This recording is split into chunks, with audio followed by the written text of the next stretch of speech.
కొమరంభీం జిల్లాకు మళ్లీ ఏనుగుల ముప్పు పొంచి ఉంది. సరిహద్దు మహారాష్ట్ర గడ్చిరోలి జిల్లా అటవీ ప్రాంతం నుంచి తెలంగాణలోని ఏనుగుల గుంపు ఇటువైపు వస్తోంది. ఏనుగుల కదలికలను గుర్తించిన మహారాష్ట్ర అధికారులు తెలంగాణ అధికారులకు సమాచారం ఇచ్చారు. అహేరి అటవీ డివిజన్ మీదుగా ప్రాణహిత నది వైపు వస్తున్నాయని అలర్ట్ చేశారు. దీంతో సిర్పూర్ టీ, కౌటాల, చింతలమానేపల్లి, పెంచికల్పేట, బెజ్జూరు మండలాలకు ప్రమాదం పొంచి ఉండడంతో ప్రజలు అప్రమత్తంగా ఉండాలని పోలీసులు డప్పు చాటింపు వేయిస్తున్నారు. అటవీ ప్రాంతంలోకి ప్రజలెవరూ ఒంటరిగా వెళ్లొద్దని హెచ్చరిస్తున్నారు.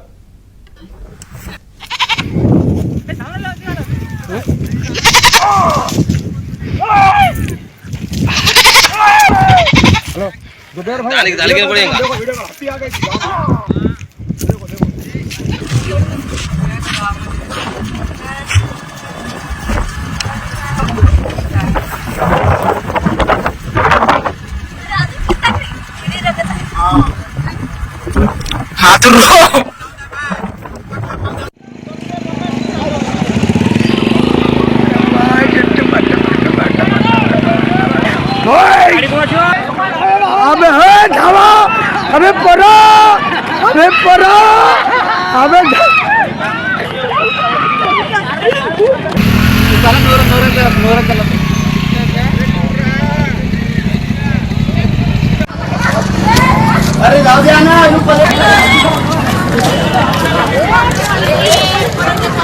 बरे का हट्टी बारे का फोटो काढा चला ए बाबा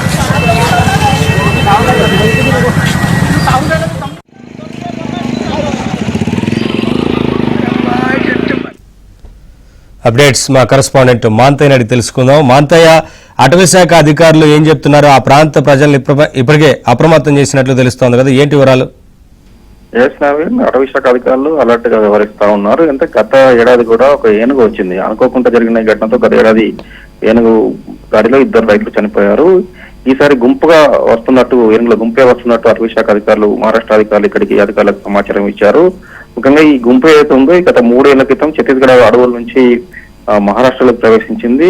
ఇది పూర్తిగా కూడా ఈ ఏనుగుల మంద గ్రామాల్లోకి వెళ్తూ బీభత్సం సృష్టిస్తోంది. మహారాష్ట్రలో కొన్ని గ్రామాల్లో అక్కడి నుంచి అక్కడ అటవీ శాఖ అధికారులు వాటిని మానిటరింగ్ చేస్తున్న క్రమంలో అవి అక్కడి నుంచి ఈ తెలంగాణ వైపు, ముఖ్యంగా ఆసిఫాబాద్ సరిహద్దు వైపు ప్రాణహిత నది మీదుగా ఆసిఫాబాద్ జిల్లాలోకి ప్రవేశించే అవకాశం ఉందన్న సమాచారం నేపథ్యంలో ఇటు కాగజ్నగర్ అటవీ డివిజన్ పరిధిలోని సిర్పూర్ టీ, కౌటాల, బెజ్జూరు, పెంచికల్పేట, చింతలమానేపల్లి ఇవన్నీ మండలాల్లో కూడా అటవీ శాఖ అధికారులు అలర్ట్ ప్రకటించారు. ఈ ప్రాణహిత సరిహద్దు గ్రామాలు మొదట ఎఫెక్ట్ ఈ గ్రామాలకు వైపే ఉంటుంది కాబట్టి ఆ గ్రామాల ప్రజలందరికీ హెచ్చరికలు జారీ చేశారు, తప్పు చాటింపు వేస్తా ఉన్నారు. గతంలో జరిగిన దృష్టిలో గతంలో ప్రాణహిత కాలువ మీదుగా ఈ జిల్లాలోకి ఈ అటవీ ప్రాంతాలకు ప్రవేశించింది. మళ్ళీ అటువైపు నుంచి వచ్చే అవకాశం దృష్ట్యా ప్రజలు అలర్ట్ గా ఉండాలని చెప్పి ఎప్పటికప్పుడు సూచన చేస్తా ఉన్నారు. Thank you Manthaiah.